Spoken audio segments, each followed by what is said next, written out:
This portion is brought to you by UNACO, 50 taong kaagapay sa tagumpay.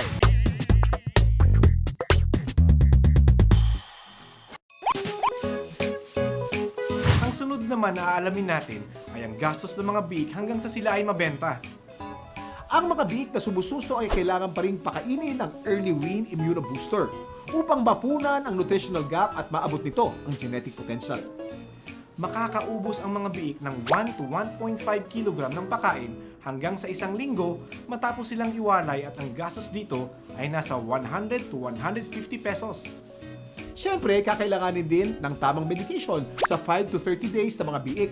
Ang kabuang halaga sa medication ng mga biik sa panahon na ito ay umaabot sa 180 pesos. Murang-mura para sa kalidad ng medication ng mga baboy.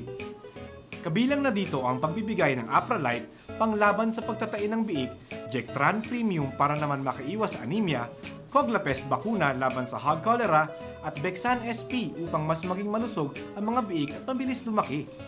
Kaya para sa mga medication ng inyong baboy, sagot ka ng UNACO. Pagkawalay naman ng mga biik, may iba't ibang paraan sa pagpapakain sa mga palakihing baboy. Maaari nating sundin ang Pigrolac Feeding Program. At pwede rin naman tayong sumunod sa karaniwang practice ng karamihang magbababoy kung saan nagtatalaga na lamang sila ng eksaktong bilang ng sako na ipapakain sa mga palakihing baboy. Halimbawa, kada isang baboy na bagong walay ay bibigyan ng isang sako ng Early Wean Superstart, isang sako ng Pigrolac Premium Hog Starter, 1.5 sako ng Pigrolac Premium Hog Grower at isang sako ng Pigrolac Premium Hog Finisher hanggang sa sila ay maibenta. Kung susundan ng ganitong practice ay gagastos ka ng kulang-kulang 6,000 pesos para sa pagkain.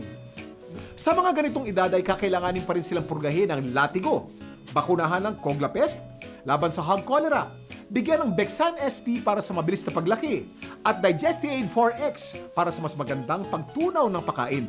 Ang halaga ng lahat ng ito ay approximately 80 pesos. Sa kabuuan ng gastos o ang cost to produce ng isang pambentang baboy gamit ang pamamaraan na ito ay humigit kumulang 7,500 pesos.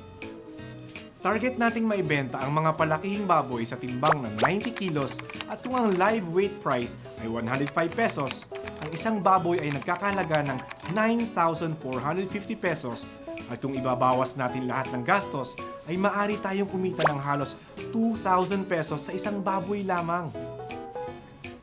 Kung fully operational na ang isang 10 sow level farrow to finish operation, makakapag-produce ito ng 16 heads ng pambentang baboy kada buwan. Kung kaya't maaring kumita ito ng 32,000 pesos per month o 384,000 kada taon. Mas madali ka nang kikita dahil ngayon, may knowledge ka na sa kung paano ba ginagawa sa isang farrow to finish operation.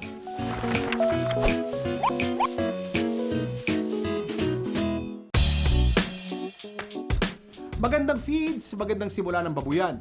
Gumamit ng Early Wean, the Advanced Piglet Nutrition. Iwasan ng scouring with Early Wean Immunobooster with Immunomilk Nutrients. Pampalakas ng resistensya at mag-Early Wean Superstart with ProBio Plus para kita agad ang kita.